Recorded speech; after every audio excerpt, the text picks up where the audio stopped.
On a frozen road in northern Minnesota, a retired police officer saw something that made him slow down against every instinct he had learned on the job. A desperate family, a sick child, and a German shepherd standing guard in the snow, ready to protect them with his last breath. Stopping that night could have ruined his life. Driving past would have haunted him forever. What happens next will make you believe in quiet miracles and second chances for the forgotten. Before we begin, tell me where you are watching from. Drop your country in the comments below. If you believe no child or animal should ever face fear alone, hit subscribe now and share this story with someone who needs hope. Duluth, Minnesota, was buried under snow that night. The city sat silent beside Lake Superior, wrapped in cold so sharp it burned the skin. Wind pushed snow across the road in thick waves, blurring the lines and swallowing the distance ahead.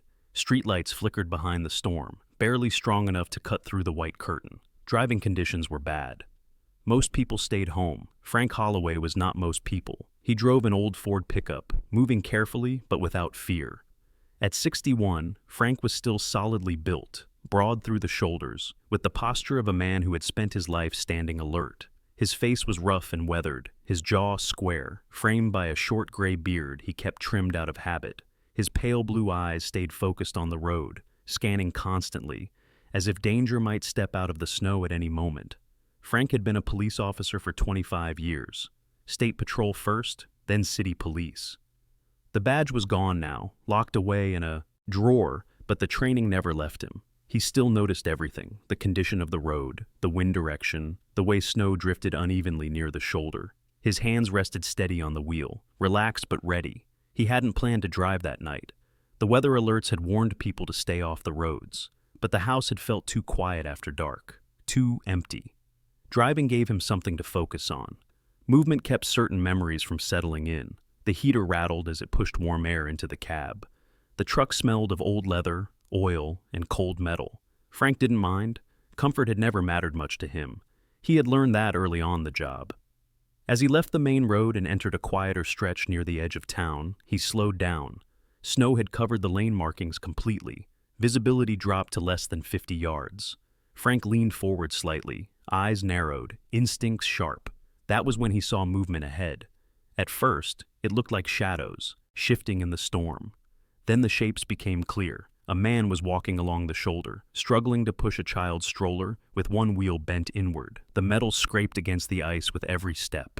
His shoulders were hunched, his pace slow and uneven. Beside him walked a woman, holding a small child tight against her chest. She leaned into the wind, her head down, her body turned protectively around the girl. And just behind them stood a dog, a German shepherd. Frank eased his foot off the gas. The dog was large, though clearly underfed. Its black and tan coat was dirty and damp, snow clinging to its back and legs. It stood between the family and the road, angled forward, muscles tense. Its ears were upright, its eyes locked on Frank's truck. It didn't bark, it didn't move. Frank's foot hovered over the brake. Stopping on a dark road in a storm was risky. He knew that better than most.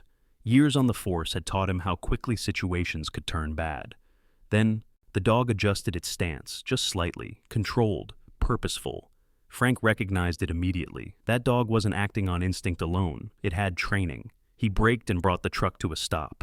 Snow piled against the tires as the engine idled. Frank rolled the window down halfway. Cold air rushed in, sharp and biting. He stayed seated, shoulders loose, body alert. The man turned toward him. He looked to be in his mid-30s, tall but worn down by exhaustion. His dark hair was soaked and clung to his forehead. His face was lean, eyes tired but watchful. He swallowed before speaking. "Sir," he called out, his voice rough and strained. "We don't want trouble. My daughter's sick. We just need somewhere warm." Frank studied him carefully. He watched the man's hands, his stance, his tone. There was fear there, and desperation, but no aggression, no lie. Frank opened the door and stepped out. His boots sank into the snow. The wind cut through his jacket, but he ignored it. He raised one hand, palm out, a simple calming gesture. Without thinking, he spoke a command. "Stay." The German shepherd sat instantly. Frank felt a brief tightening in his chest. The woman shifted the child in her arms. Up close, Frank could see the girl's flushed cheeks and unfocused eyes. She was burning with fever. "I'm Frank," he said. "Get in the truck, all of you." Relief washed over the man's face. His shoulders dropped. "Thank you," he said quickly. "I'm Caleb. This is my wife, Hannah, and our daughter, Lucy." They approached slowly. Caleb kept glancing back at the dog, who rose smoothly and followed, staying close to the child's side. The animal moved calmly, confidently. Up close, Frank noticed the details. Gray fur dusted the dog's muzzle. A thin scar marked the edge of one ear. Its amber eyes stayed alert, watching everything. Frank opened the passenger door wider. "Your dog's coming too." Caleb hesitated. "He's trained. He won't cause any—" "I know," Frank said. They climbed into the cab. Warm air wrapped around them. Hannah let out a soft breath as her shoulders relaxed. Lucy whimpered once, then settled against her mother. The dog climbed in last, curling onto the floor carefully, positioning itself so it could see all of them at once. Frank closed the door and returned to the driver's seat. For a moment, no one spoke. Outside, the storm howled. Inside, the space felt small but safe. Frank glanced at the dog, then at Caleb. "What's his name?" "Rex," Caleb answered. Rex lifted his head and met Frank's gaze, steady and calm. Frank put the truck into gear. The storm continued to rage outside, but inside the cab, 5 lives moved forward together, bound by cold, chance, and one decision not to drive past. The truck moved forward slowly, tires cutting a narrow path through the snow. Frank kept both hands on the wheel, his eyes fixed on the road, but his attention stretched far beyond it. The storm hadn't eased. Wind rattled the body of the pickup, and snow struck the windshield in steady bursts, forcing the wipers to work at their limit. Inside the cab, the air was warm, thick with the smell of damp coats and melting snow. No one spoke at first. Caleb sat rigid in the passenger seat, shoulders tight, as if expecting the ground beneath him to vanish at any moment. He was a man used to disappointment, Frank could tell. Tall, broad-shouldered, with the build of someone who once worked with his hands, Caleb carried exhaustion in the set of his jaw and the way his fingers kept flexing against his thighs. His beard was dark and uneven, grown more from neglect than style, and there was a faint scar above his left eyebrow, old and poorly healed. He glanced often at Hannah and Lucy and then at Rex, as if counting them again and again, making sure they were all still there. Hannah held Lucy close, rubbing slow circles against her daughter's back. Hannah was in her early 30s, slim, with a narrow face and tired brown eyes that missed little. Her hair, light brown and slightly wavy, had been pulled into a loose braid that was already coming undone. There was quiet strength in her movements. Frank recognized it immediately. She was the kind of woman who didn't panic loudly. She absorbed fear, then acted. Lucy slept fitfully, her breathing uneven. Every now and then she shifted, letting out a small sound that made Hannah tighten her hold. Frank watched her through the corner of his eye. The fever worried him. Storm or not, that child needed proper care soon. Rex lay on the floor between the seats, his body positioned carefully to avoid blocking anyone's legs. He was still as stone, amber eyes tracking every movement inside the cab and beyond it. Frank noticed how the dog adjusted subtly when the truck turned, bracing himself to stay balanced. Rex wasn't young. The gray around his muzzle and the stiffness in his hind legs when he moved earlier suggested at least 9 or 10 years. Still, there was strength in him and discipline. He was a working dog who hadn't forgotten his job. After several minutes, Caleb finally spoke. "Sir?" "Frank." His voice was quieter now, stripped of urgency. "I don't know where you're headed, but we don't want to cause trouble." Frank nodded once. "You're not causing trouble." Caleb let out a breath he seemed to have been holding for a long time. "We were trying to reach 2 harbors. Thought there might be work there, or at least a place to stay the night." Frank kept his eyes on the road. "That stretch is bad even on a clear day. Tonight it would have finished you off." Caleb didn't argue. He knew it was true. The road curved again, and Frank slowed further. Snowbanks loomed high on Nizhun, either side now. They were well outside the city, moving through a rural area dotted with abandoned driveways and darkened houses set far back from the road. Frank knew this route well. He'd driven it countless times on patrol. Caleb shifted in his seat. You used to be law enforcement, didn't you?" Frank glanced at him briefly. "What gave it away?"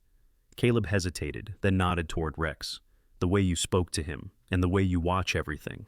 Frank said nothing for a moment. Then, quietly, "Yeah, I was."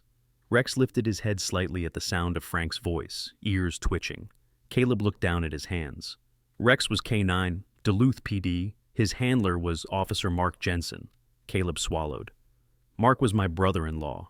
The name landed with weight. Frank knew it. Jensen had been killed years back during a warehouse search gone wrong. Frank remembered the funeral, the folded flag, the silence. He died in the line of duty, Frank said. Caleb nodded. Rex wouldn't work with anyone else after that. They tried. He shut down. Wouldn't eat. Wouldn't follow commands. They were going to put him down. Hannah's jaw tightened at the memory. I took him instead, Caleb continued. Didn't know what I was doing, but he followed me home. Been with us ever since. Rex shifted closer to Lucy, resting his chin against the edge of the seat. Frank felt something tighten in his chest. He'd seen it before. Partners who couldn't let go. Dogs who carried loss differently than people did. You kept him alive, Frank said. Caleb shook his head. He kept us alive. The truck rolled on, headlights cutting through the storm. Frank's thoughts turned practical.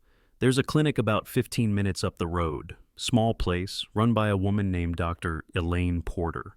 At the mention of a plan, Hannah looked up. Is it open this late? It will be, Frank said. Elaine doesn't turn people away. They pulled into the clinic parking lot, the building a low, sturdy structure half buried in snow. One light glowed above the entrance. Frank parked close to the door. Inside, the clinic was warm and smelled faintly of antiseptic and coffee. Dr. Elaine Porter stepped out from behind the counter as soon as they entered. She was in her late 50s, tall and lean, with silver-streaked hair pulled into a tight bun. Her face was sharp, her eyes keen, and her posture suggested someone who had learned to stand her ground in difficult situations. Frank Holloway, she said, recognition immediate. Haven't seen you in a while. Wish it were under better circumstances, Frank replied.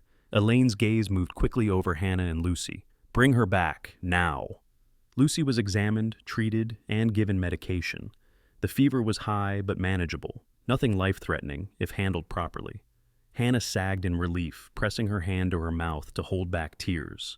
Outside, snow continued to fall. By the time they returned to the truck, it was clear no one should be back on the road for long. Frank made his decision without announcing it. You're coming to my place, he said simply. Caleb stiffened. Sir, we don't want... It's not a shelter, Frank cut in. It's a roof. Empty rooms. Heat. That's it. They drove north, away from town, until the road narrowed into a long gravel drive. Frank's house sat alone among tall pines, solid and weathered. It was a simple structure, wood-paneled, with a large attached barn that hadn't seen use in years. As Frank parked, Rex stepped out first, scanning the area with careful precision. He circled once, then stopped, satisfied. Frank watched him and nodded slightly. Some instincts never faded. Inside the house, the air was cold but still. Frank turned on the lights. The space was clean but sparse. No decorations, no warmth beyond necessity. It was a place meant for one man. For tonight, Frank said, that's all I'm offering. Hannah looked around, then met Frank's eyes. That's more than enough. Rex lay down near the door, settling in. Outside, the storm raged on, but inside the house, something steadier had taken hold. Not hope, not yet, just safety. Morning came slowly to the house among the pines. The storm had burned itself out during the night, leaving behind a heavy silence broken only by the faint creak of trees shifting under the weight of snow. Pale winter light filtered through the bare branches and spilled across the yard, revealing drifts piled high against the porch and the long, narrow driveway leading back to the road. Frank Holloway was already awake. He sat at the small kitchen table, a mug of black coffee warming his hands. He hadn't slept much. He rarely did. The house felt different with other people inside it. Heavier in some ways, unsettled in others. Every sound carried farther than it used to. A floorboard shifting, a distant cough, the quiet breathing of a child in the next room. The house had not been meant for company. It was practical, sturdy, and plain. The walls were clean but bare, painted in neutral colors that reflected Frank's need for order rather than comfort. A few framed photographs hung in the hallway, old patrol units, a younger Frank in uniform, a woman standing beside him, smiling in a way that suggested patience more than joy. He hadn't moved those pictures in years. From the guest room down the hall, Hannah stirred. She emerged quietly, pulling her sweater tight around her frame. In the morning light, she looked even more tired than the night before, shadows beneath her eyes deeper, her movements careful, as if afraid to disturb the fragile peace. She offered Frank a small, grateful smile. "Lucy's sleeping," she said softly. "The medicine's helping." Frank nodded. "Good." Caleb appeared next, moving slowly, shoulders tense, as if waking under another man's roof required permission. He had cleaned his face during the night, revealing more clearly the sharp angles of his features. The scar above his eyebrow stood out now, pale against darker skin. His beard remained rough, but his eyes were alert, already assessing the space, the exits, the tools visible through a half-open door leading to the barn. Rex followed last. The dog moved with stiffness when he first rose, favoring his back legs for a moment before settling into a steady walk. Up close, Frank could see the signs of age more clearly, clouding at the edges of Rex's eyes, worn pads on his paws, fur thinned in places where old injuries had healed. Still, there was authority in his posture. He paused just inside the kitchen doorway, scanned the room, then lay down near Lucy's door, positioning himself so he could see both hall and entrance. Frank noticed. He always noticed. Breakfast was simple: toast, eggs, coffee. No one spoke much at first. The quiet wasn't awkward, just cautious. Each of them was still measuring the situation, waiting for the terms that hadn't yet been spoken. Caleb broke the silence. "We won't overstay," he said, voice low but firm. "As soon as the road's clear, we'll move on." Frank studied him for a moment. Caleb's words came from pride, not ingratitude. Frank understood that too well. "The roads won't clear today," Frank replied. "County hasn't plowed this far out yet." Caleb nodded once, accepting the fact without protest. Hannah hesitated, then spoke. "If there's anything we can do, help around the place." Frank glanced toward the window, where the barn stood half hidden behind trees. "There's always work." After breakfast, Frank pulled on his coat and stepped outside. The cold bit harder than the night before, sharpened by the stillness. Snow crunched beneath his boots as he crossed the yard toward the barn. The structure was old but solid, built from thick timber and metal panels dulled by time. It had once been a working space: tools, repairs, purpose. Now it held dust and silence. Caleb followed, careful but curious. Rex walked beside him, alert, nose lifting to test the air. Hannah stayed behind with Lucy. Frank pushed the barn doors open. The hinges groaned in protest. Inside, light cut through narrow windows, revealing a wide interior scattered with old equipment. A workbench lined one wall, its surface scarred by decades of use. Pegboards held tools long untouched: wrenches, clamps, handsaws. In the far corner, a small engine sat under a tarp. Caleb stepped inside slowly. His eyes moved differently now, more focused. He crossed to the workbench, ran a hand along the surface, brushing away dust. His fingers paused over a set of sockets, checking their weight. "You kept this place," Caleb said quietly. Frank shrugged. "Didn't see a reason to get rid of it." Caleb crouched near the engine, lifted the tarp. "Generator?" "Used to be," Frank said. "Hasn't run in years." Caleb studied it closely. "Might still." Frank watched him carefully. This wasn't desperation at work. This was familiarity. The way Caleb moved, confident, deliberate, told Frank everything he needed to know. Rex stood near the door, watching. Both men. When a sudden sound echoed from outside, a branch snapping under snow, Rex turned instantly, body tense. He relaxed only when nothing followed. Frank nodded to himself. Later that morning, a truck pulled into the driveway. Frank recognized it immediately. A dark blue county vehicle, well-maintained, tires suited for rough weather. The driver stepped out slowly, adjusting his coat against the cold.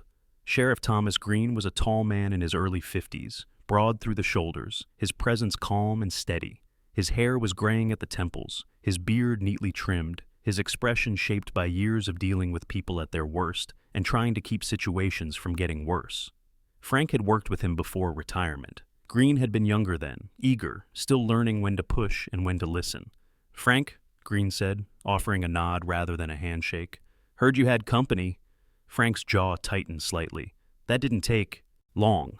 Green's gaze shifted briefly toward the house, then back to Frank. "Doc Porter called. Said you brought in a sick kid last night. Thought I should check in.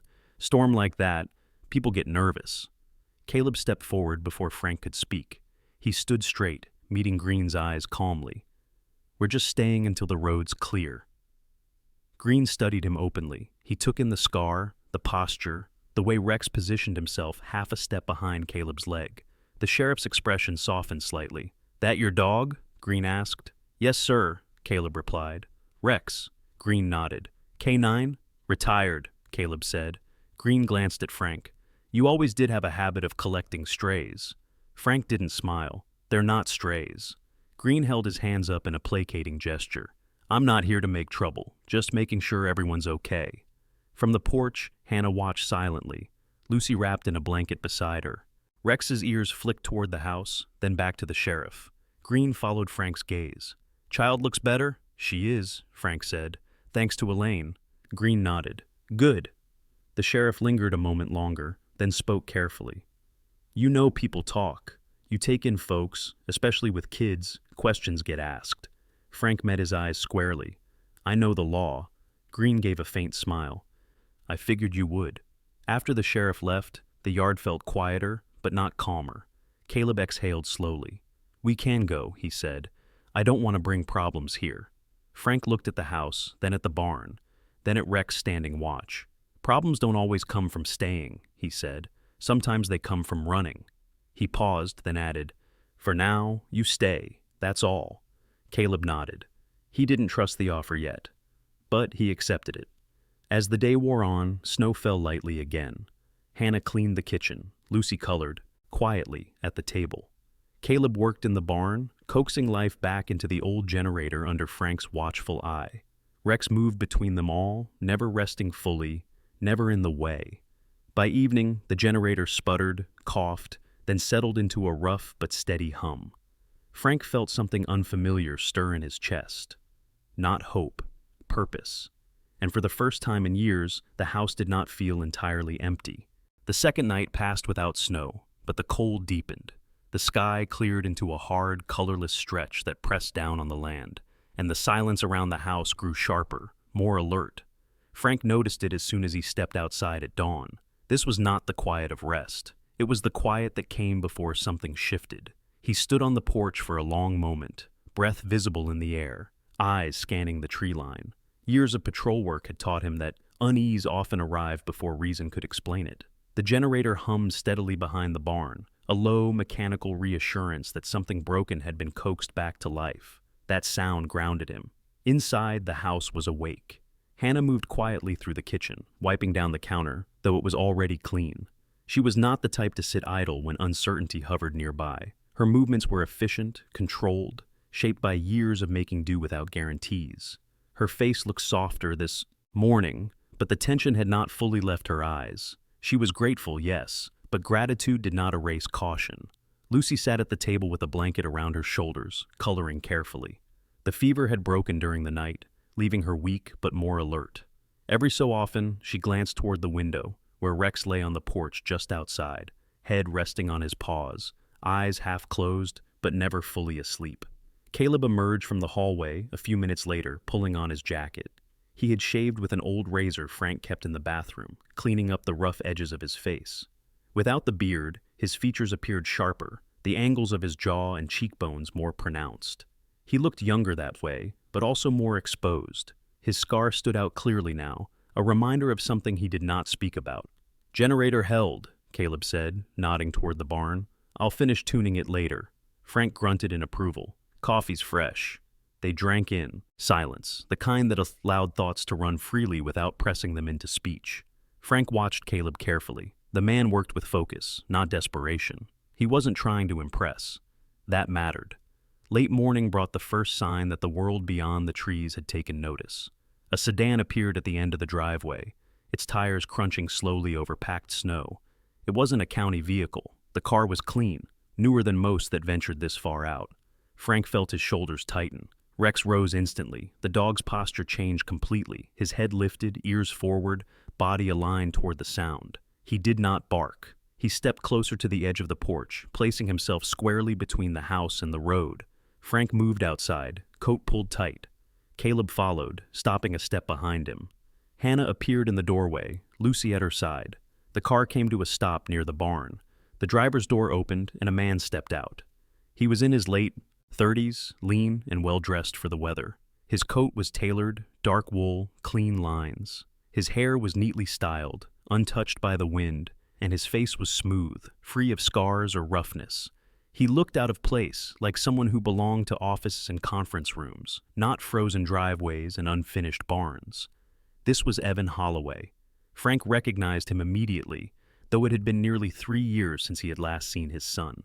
Evan closed the door carefully, as if noise itself offended him, then took in the scene with an expression that blended surprise and irritation. His eyes moved quickly, from the house to the barn, to Caleb, then finally to Rex, where they paused with visible discomfort. "Well," Evan said, adjusting his gloves, "this is unexpected." Frank did not move toward him. "Didn't know you were coming." Evan smiled thinly. "You don't answer your phone. That's on purpose." Evan's gaze shifted to Caleb, sharp and assessing. "And you are?" Caleb straightened. He didn't bristle, but Frank saw the tension settle into his shoulders. "Caleb." Evan's eyes flicked briefly to Hannah and Lucy. His mouth tightened. "I see." Rex stepped forward half a pace, placing himself firmly between Evan and the porch. His amber eyes locked onto Evan's face, unblinking. Evan froze. "Is that thing safe?" Frank's voice dropped. "Watch how you talk." Evan raised his hand slightly. "I'm just saying, you can't be serious, Dad. Letting strangers move in?" "They're guests," Frank replied, "not inmates." Evan exhaled sharply, frustration flashing across his face. "I drove 3 hours to talk to you. This isn't how I expected to find things." Caleb shifted his weight. "If we're a problem, we can leave." Frank cut a glance toward him. "No one asked you to." Evan looked between them, his expression hardening. "This property is supposed to be empty. That's the agreement." Frank turned fully toward his son now. "There is no agreement." Evan's jaw tightened. "We talked about this. Developers are interested. This land, this house, it's worth a lot. You're sitting on something valuable, and you're letting it rot." Frank gestured toward the barn. "Doesn't look like rot to me." Evan followed the gesture, eyes narrowing, as he took in the generator humming steadily, the open barn doors, the signs of work. "So, that's it," he said quietly. "You're playing house again." Frank felt the words land heavier than they should have. "You came here to sell the land," he said, "not to see me." Evan didn't deny it. "I came to make sure you weren't doing something reckless." Hannah stepped forward then, her voice calm but firm. "We didn't come here to take anything." Evan finally looked at her properly. His eyes were cool, dismissive. "That's usually how it starts." Rex let out a low sound, not a growl, but a warning. Frank's temper flared. "Enough." Evan stiffened. "You don't see it, Dad. You're isolated. You make emotional decisions. This," he gestured vaguely at the family, "is exactly the kind of thing a judge would question." The word hung in the air. Caleb went still. Hannah's hand tightened on Lucy's shoulder. Frank stepped closer to his son, lowering his voice. "Don't threaten me."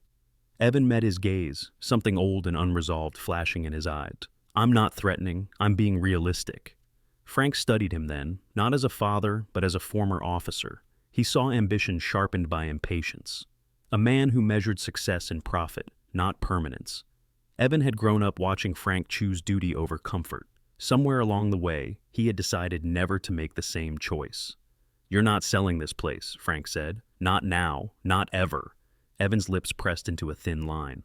"Then we have a problem." He turned and walked back to his car, movements controlled, anger tightly contained. Before getting in, he looked back once more, at the house, the barn, Rex standing guard. "This isn't over," he said. The car pulled away, leaving the driveway scarred with fresh tracks. The silence that followed was heavier than before. Caleb broke it first. "I didn't know." Frank waved it off. "You didn't bring him here." Hannah looked worried. "Is he serious?" Frank nodded slowly. "He doesn't bluff." Rex settled back onto the porch, but his eyes stayed fixed on the road long after the car disappeared. That evening, as the sun dipped behind the trees, Frank stood alone in the barn, listening to the steady hum of the generator. He knew Evan would act. Pressure would come, from lawyers, from officials, from people who measured worth in dollars and signatures. He also knew something else. He wasn't alone anymore, and this time, he wasn't backing down. The days that followed Evan's visit settled into a tense routine. On the surface, life at the house continued as before, but the ease Frank had felt after the storm never quite returned. He woke earlier than usual, his sleep shallow and restless. Old instincts stirred again, the kind that came when a situation was no longer contained, but not yet openly hostile. The road remained unplowed for another day, isolating the property further. Frank didn't mind the distance, but he knew isolation could be used against him. Evan understood systems. He understood how silence and paperwork could do more damage than shouting ever could. Caleb sensed it too. He worked steadily in the barn, repairing what Frank had left untouched for years. The generator now ran smoothly, and he moved on to smaller tasks, tightening hinges, sorting tools, fixing a warped workbench leg. He worked with care, not haste, as if proving something not just to Frank but to himself. Without the storm pressing in, his posture relaxed slightly, but his eyes remained watchful. He had lived long enough without security to recognize when it was temporary. Rex stayed close to him. The dog followed Caleb from the barn to the house and back again, always positioning himself so he could see both the driveway and the tree line. His movements were slower now, deliberate, but his awareness never dulled. When vehicles passed on the distant road, Rex lifted his head, listening until the sound faded. He was not anxious. He was prepared. Hannah focused on Lucy. The girl regained strength quickly. Color returned to her face, and her steps grew more confident as she explored the house and yard. Hannah watched her constantly, gratitude and fear tangled together. She had learned not to trust calm. Calm was often temporary. Late in the afternoon of the third day, a truck approached. Rex was the first to react. He rose, body angled forward, ears sharp. Frank looked up from the table, his hand pausing mid-motion. He didn't need to check the window. He knew the sound. The truck stopped near the road. Another followed. Frank stepped outside, coat pulled tight. Caleb joined him, wiping his hands on a rag. Hannah stayed on the porch with Lucy, one arm resting protectively across her daughter's shoulders. Two men stood by the trucks. The first was Sheriff Thomas Green, familiar and steady, his presence expected. The second man was unknown to Frank. He was in his mid-40s, average height, slightly overweight, wearing a county-issued jacket that strained at the buttons. His hair was thinning and carefully combed, his expression practiced, polite in a way that suggested distance rather than warmth. "This is Martin Kessler," Green said, "County Housing and Child Services." Kessler stepped forward, extending a hand. "Mr. Holloway, thank you for speaking with us." Frank did not take the hand. "What's this about?" Kessler withdrew it smoothly. "We received a report, anonymous, concerning the welfare of a minor residing on your property, as well as concerns about unauthorized occupants." Caleb stiffened beside Frank. Hannah's jaw tightened. Frank's voice remained even. "Lucy was sick. I took her to a doctor. She's recovering." Kessler nodded. "We're aware. Dr. Porter confirmed treatment. Still, we're required to assess the living conditions." Rex stepped forward, placing himself slightly ahead of Caleb. He did not growl, but his presence was unmistakable. Kessler's eyes flicked toward the dog. "Is the animal restrained?" Frank answered without hesitation. "He's trained." Green shifted his weight. "Frank, you know how this works. Quick check, then we're done."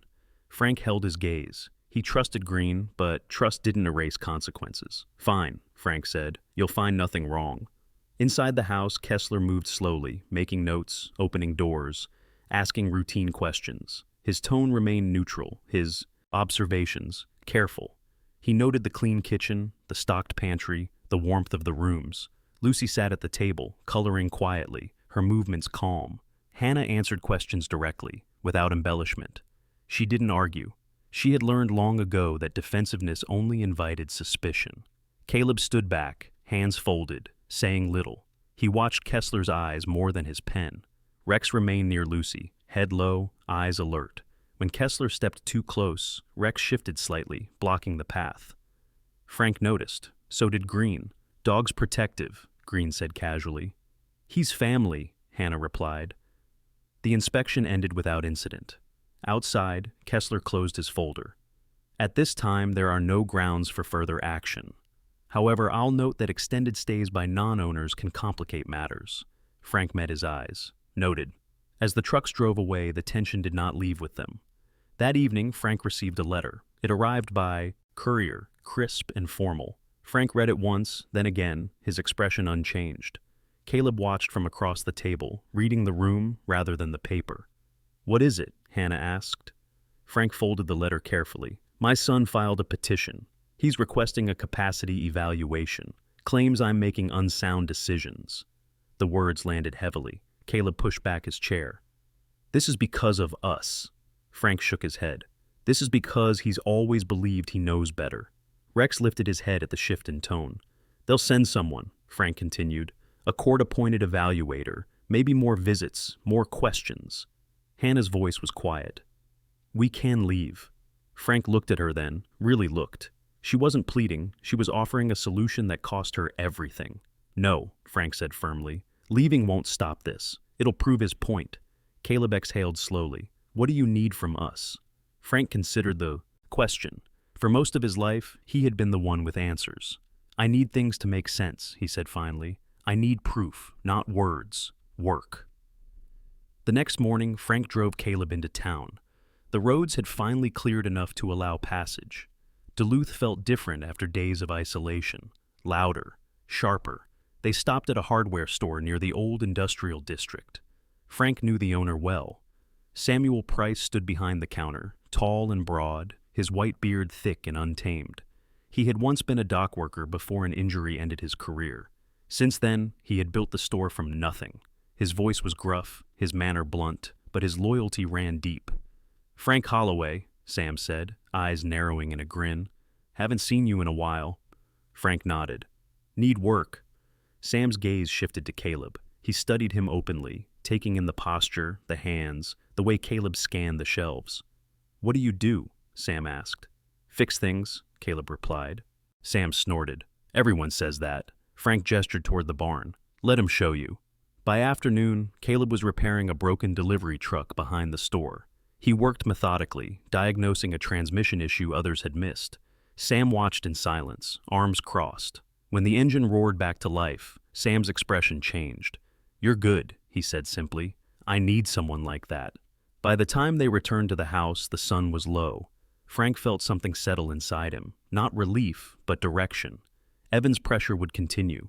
The county would return. Questions would be asked. But now there was something solid to point to. Work, purpose, witnesses. That night, Rex lay by the door as usual. When Frank passed, the dog lifted his head, eyes calm. For the first time since Evan's threat, Frank allowed himself a thin smile. The pressure was building. So was his resolve. The notice arrived 3 days later, delivered by hand rather than mail. Frank recognized the tactic immediately. Formal enough to carry weight, personal enough to unsettle. He read it once on the porch, the cold air steadying his breath, then folded it carefully and slipped it into his jacket pocket. The evaluation was scheduled for Friday morning.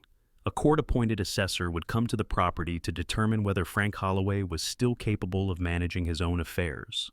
Inside the house, life continued in smaller, steadier ways. Hannah cooked soup with the last of the vegetables she'd brought from town, moving quietly, but with purpose. Lucy sat at the table practicing her letters, the tip of her tongue peeking out in concentration.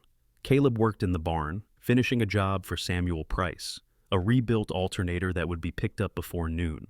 Rex moved between spaces, never idle, his presence a constant line of calm vigilance. Frank didn't announce the visit right away. He waited until evening, when the house settled and the generator's hum softened into the background. He told them plainly, without drama. They're sending someone to evaluate me, he said. It's legal. It's expected. It's not a raid. Caleb's jaw tightened. This is Evan. Yes? Hannah's hand paused mid-motion. What does that mean for us? It means you keep doing exactly what you've been doing, Frank replied. Nothing changes. Rex lifted his head at the shift in tone, ears forward, then settled again. Friday came clear and bitterly cold. The sky was a hard blue, the kind that promised no warmth despite the sunlight. Frank rose early, shaved carefully, and put on a clean flannel shirt beneath his coat. He didn't dress to impress. He dressed to be himself. The assessor arrived at 9 sharp. Her name was Dr. Margaret Lowell, a clinical psychologist contracted by the county. She was in her early 60s, tall and thin, with short silver hair cut neatly above the collar. Her face was lined but composed, her eyes sharp without being unkind. She wore a long wool coat and sensible boots, and she carried a leather satchel that looked older than she was. Frank noticed the way she paused at the edge of the driveway, taking in the property before stepping out of her car. Observation before judgment. He respected that. They spoke on the porch first. Dr. Lowell explained the process calmly, professionally. She would ask questions, review living conditions, observe interactions. Nothing invasive, nothing rushed. Inside, the house was quiet and orderly. Dr. Lowell moved slowly, making notes, asking Frank about his routine, his finances, his health. Frank answered directly. He did not embellish. He did not defend. Years of testimony had taught him the value of precision. She noticed everything: the stocked pantry, the repaired generator, the tools in the barn laid out with intention rather than neglect. She watched. Hannah interact with Lucy, the gentle firmness in her voice, the way Lucy responded with trust rather than fear. She watched Caleb work without supervision, finishing tasks he started, explaining his choices when asked. Rex drew her attention last. She knelt slowly, careful not to crowd him. "How old is he?" 10, Caleb answered. "Maybe 11. Dr. Lowell studied the dog's posture, the scarred ear, the steady eyes. "Trained?" "Yes," Frank said. "Canine, retired." Rex did not move when she extended her hand. He waited until Caleb nodded, then sniffed briefly and returned to his place by the door. Dr. Lowell smiled faintly. "He's disciplined." "So is everyone here," Frank replied. The interview concluded just after noon. Dr. Lowell gathered her things and stood by the door. "I'll file my report within 48 hours, she said. "For what it's worth, Mr. Holloway, you present as lucid, organized, and capable. Your choices may be unconventional, but they are not unsound." Frank nodded once. "That's all I ask." After she left, the house exhaled. Not relief, something steadier. Confirmation. But Evan did not wait for the report. He arrived that afternoon with paperwork and a man Frank didn't recognize. The man introduced himself as Leonard Pike, Evan's attorney. Pike was in his mid-50s, short and thick-set, with a neatly trimmed beard and a voice that carried practiced patience. He spoke softly, the way men do when they believe volume implies insecurity. They stood in the yard, papers in hand, the barn doors open behind them. Rex positioned himself between Frank and the visitors without being told. Evan spoke first. "You're making this difficult." Frank met his eyes. "You made it personal." Pike cleared his throat. "We're here to propose a solution, a temporary conservatorship, limited oversight. It would protect everyone involved." Caleb stepped forward. "Protect who?" Evan's eyes flicked toward him. "My father." Frank laughed once, short and humorless. "From what?" Evan's composure cracked. "From himself. From people who see an opportunity." Rex's low warning vibrated through the air. Evan stiffened. "This isn't happening," Frank said. "The evaluation's done." Pike adjusted his glasses. "Reports can be contested." Frank leaned in slightly. "So can false claims." Evan stared at him, something raw and old burning through his restraint. "You always choose them," he said. "Duty, strangers, causes. You never chose me." The words landed hard. Frank's voice softened, just a fraction. "I chose the work because it mattered. I thought you understood that." Evan shook his head. "I understood you weren't there." He turned away, signaling Pike. "We'll proceed." They left without another word. The following week brought support Frank hadn't expected. Samuel Price stopped by with 2 other business owners from town: Rita Alvarez, who ran the diner, a compact woman with sharp eyes and sharper opinions, and Mark Ellison, a quiet mechanic with oil-stained hands and a permanent stoop from years under hoods. They brought coffee and paperwork, statements, invoices, proof of Caleb's work, proof of contribution. "People talk," Rita said, setting the folder on the table. "They also remember who fixes things when they break." More neighbors followed. A retired teacher Frank had once helped during a winter emergency. A farmer whose fence Caleb had repaired without charge. Statements stacked up, names, signatures, community. Rex watched it all, tail thumping softly once, when Lucy laughed. On Friday, the report arrived. Frank read it alone in the barn. It was thorough, clear, unambiguous. The petition for conservatorship was denied. That evening, Frank gathered them in the kitchen. "It's done," he said simply. Caleb let out a breath he'd been holding for weeks. Hannah covered her mouth, tears welling but not falling. Lucy clapped, not fully understanding, but sensing the release. Outside, the wind shifted through the pines. Rex lay by the door, eyes half closed, finally at ease. Frank stepped onto the porch as dusk settled. He thought of the badge he no longer wore, the work he'd done, the work he was still doing. This measure of a man wasn't taken by courts or bloodlines. It was taken by steadiness under pressure, by what you protected when it cost you something. Tonight, the House held that measure, and it held. The House did not celebrate after the decision came down. There were no raised voices, no laughter echoing through the rooms. Instead, a quieter shift settled over everything, like a deep breath finally released after being held too long. The pressure had lifted, but its imprint remained. Frank felt it in the way he moved through the House, slower now, more deliberate. Winning a legal fight did not erase the cost of fighting it. Life resumed, but it did not return to what it had been before. Caleb's days grew fuller. Word traveled fast in a town like Duluth, especially when people trusted the source. Samuel Price sent more work his way. Engines, generators, old equipment that others had given up on. Caleb handled it all with steady patience. He spoke little while working, but when asked, his explanations were clear and grounded. He didn't exaggerate his skills. He let results speak for him. Physically, Caleb looked stronger than when he first arrived. His shoulders squared under the weight of real work, and his hands bore fresh marks, cuts, grease, the honest signs of labor. The scar above his eyebrow remained, pale and unchanged, but it no longer defined his face. What defined him now was purpose. Rex aged another year in that same quiet way old working dogs did. No sudden decline, just small reminders. He rose more slowly in the mornings. His hearing dulled slightly, though his awareness never fully faded. His coat thinned along his back, and his steps lacked the spring they once had. Still, when vehicles approached or strangers lingered too long, Rex was the first to notice. He had not forgotten his duty. He had simply refined it. Hannah found her rhythm as well. She began baking again, at first just for the house, bread, simple pies, soups thick with vegetables.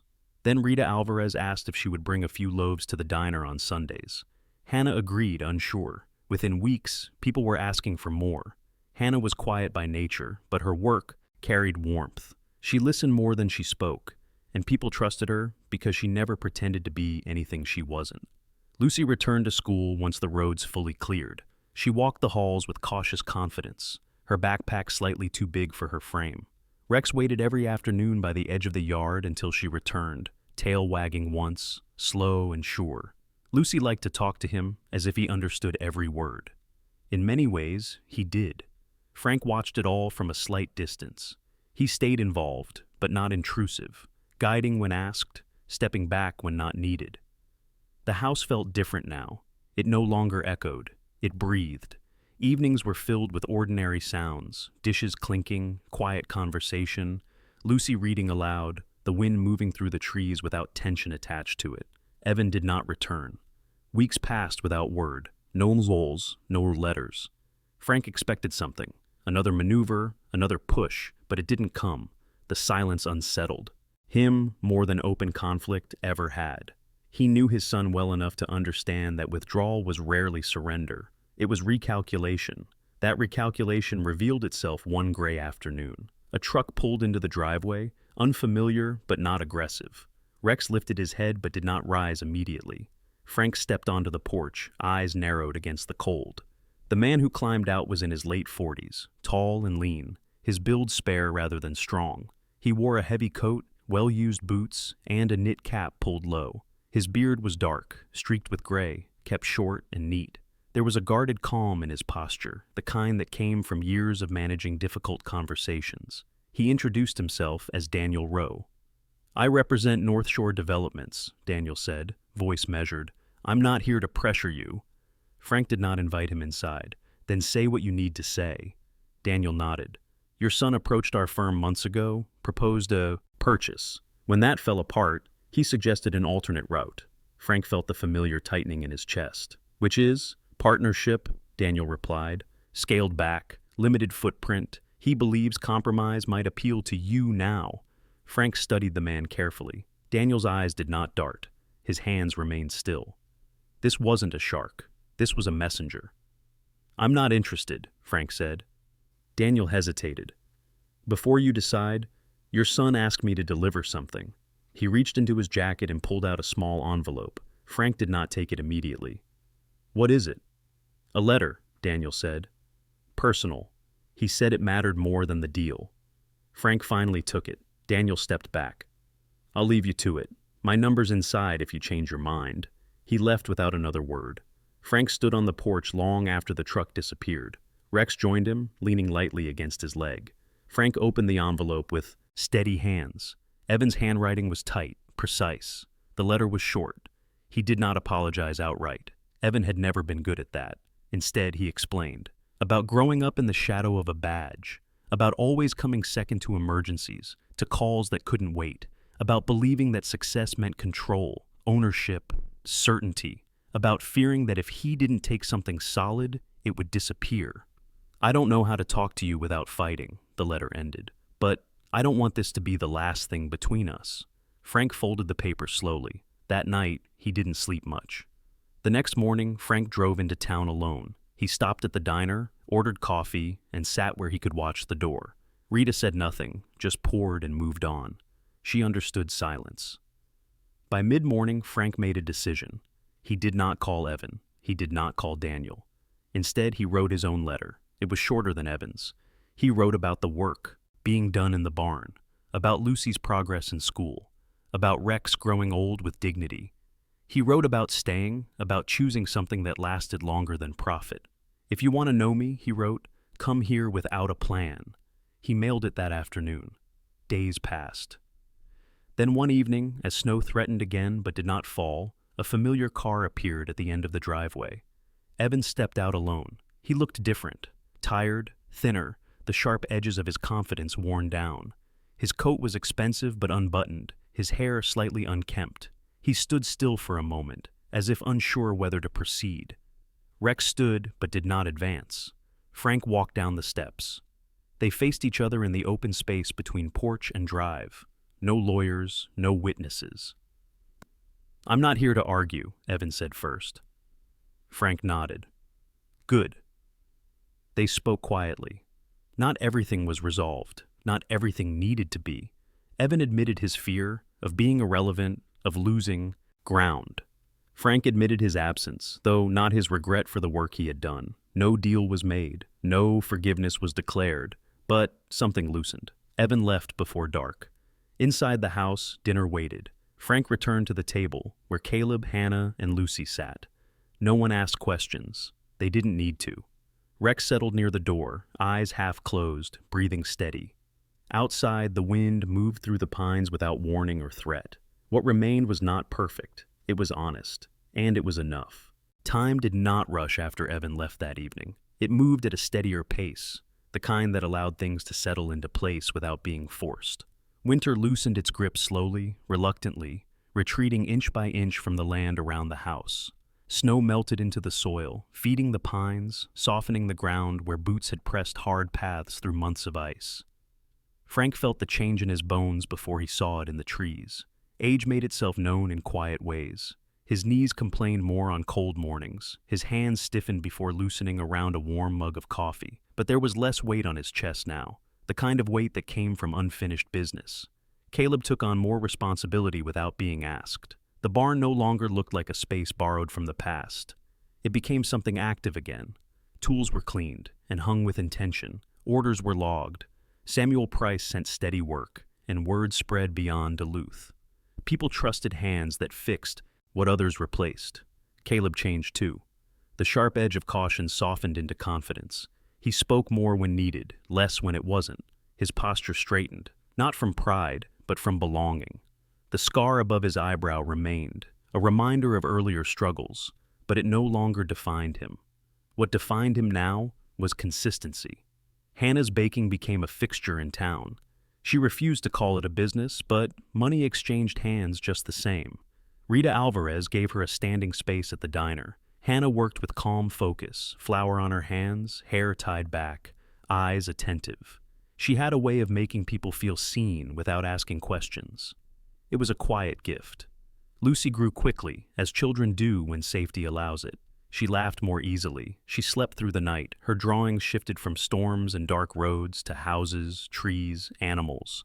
She often drew Rex larger than life, standing guard. Rex aged visibly now. His muzzle whitened further, and his steps slowed. Enough that Lucy learned to match his pace. He no longer ran the perimeter every night. Instead, he chose one spot near the door and watched from there. His eyes still followed movement. his ears still lifted when needed. But rest came easier. Frank noticed the first time Rex did not rise to greet him in the morning. The dog lifted his head, tail moving slowly, content to remain where he was.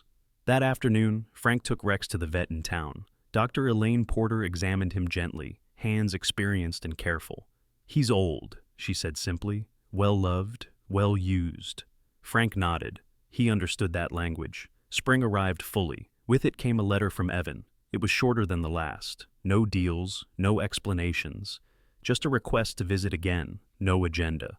Frank read it once, then set it aside. He did not answer right away. When Evan came, it was unannounced, but not unwelcome. He arrived without a coat this time, sleeves rolled up, hands empty. He looked different. Again, less guarded, more tired, but also more honest. He greeted Caleb politely, Hannah warmly, Lucy awkwardly, but kindly. He knelt to Rex's level, letting the dog sniff him without forcing contact. They worked together that day. Evan helped Caleb reinforce a beam in the barn. He struggled with the physical labor at first, unused to it. His hands blistered, his shoulders ached. He did not complain. Frank watched from a distance, saying nothing. That evening, Evan stayed for dinner. No arguments surfaced. No old accusations were aired. The past was acknowledged without being dragged into the present. Evan left before nightfall, promising nothing. But something fundamental had shifted. Frank did not need promises anymore. The summer passed quietly. The barn took on a name without ceremony. People simply started calling it Holloway Works. Frank never corrected them. He spent more time sitting on the porch now, watching Lucy and Rex in the yard, listening to the hum of tools and conversation drifting from the barn. One evening, as the sun dipped low, Rex struggled to rise. Frank was beside him immediately, kneeling despite the protest in his joints. Rex's breathing was shallow, his eyes tired but calm. There was no panic in him, only completion. They stayed there together. Caleb came quietly. Hannah followed. Lucy knelt, tears spilling silently onto Rex's fur. Frank placed a hand on the dog's head, steady, familiar. Rex exhaled once, long and slow, then he was still. They buried him beneath the pine where he had always chosen to rest. Frank carved the marker himself. Simple, no dates, just a name. The house felt emptier for a time, but not broken. Life continued, reshaped but intact. Years passed. Frank aged gently. He no longer drove into town alone. Caleb insisted. Evan visited more often, never long, but regularly. The sharpness between father and son dulled into something workable, not perfect, honest. One autumn morning, Frank did not wake. There was no pain, no fear, just stillness. They found him in his bed, hands folded, the window cracked open to let in cool air. The house felt different again, quieter in a way that could not be filled. The will was simple. The property remained whole. The barn and house passed to Caleb and Hannah, with provisions for Lucy's education. Evan received the badge Frank had kept, polished and wrapped carefully. Inside the case was a note, written in Frank's steady hand. Carry it honestly, or not at all. The funeral was small. The town came anyway. Holloway Works did not close. Lucy grew up knowing where she came from. She learned how to fix things, how to stay, how to choose what mattered. On quiet evenings, when the wind moved through the pines, the house still breathed. Some things left. The important ones stayed. Sometimes, God doesn't arrive with thunder or blinding light. Sometimes, his miracles come quietly, on a cold road, through a tired man who chooses to stop, through a loyal dog who refuses to leave, through hands that decide to help instead of turning away. This story reminds us that faith is not always about grand gestures. It lives in everyday choices, in kindness given when no one is watching, in compassion offered when fear would be easier. Maybe you are watching this today feeling tired, forgotten, or alone. Maybe life has taught you to keep driving, to protect your heart. But if this story means anything, it is this. God still works through ordinary people who choose love over indifference. If this story touched your heart, take a moment to share it with someone who needs hope today. Leave a comment below and tell us what this story reminded you of in your own life. And if you believe that no child, no animal, and no soul should ever face fear alone, subscribe to this channel for more stories that feed the spirit. May God bless you and protect you. May He place the right people in your path and give you the courage to stop when it matters most. And may you always recognize His quiet miracles, especially the ones that come disguised as ordinary moments. Amen.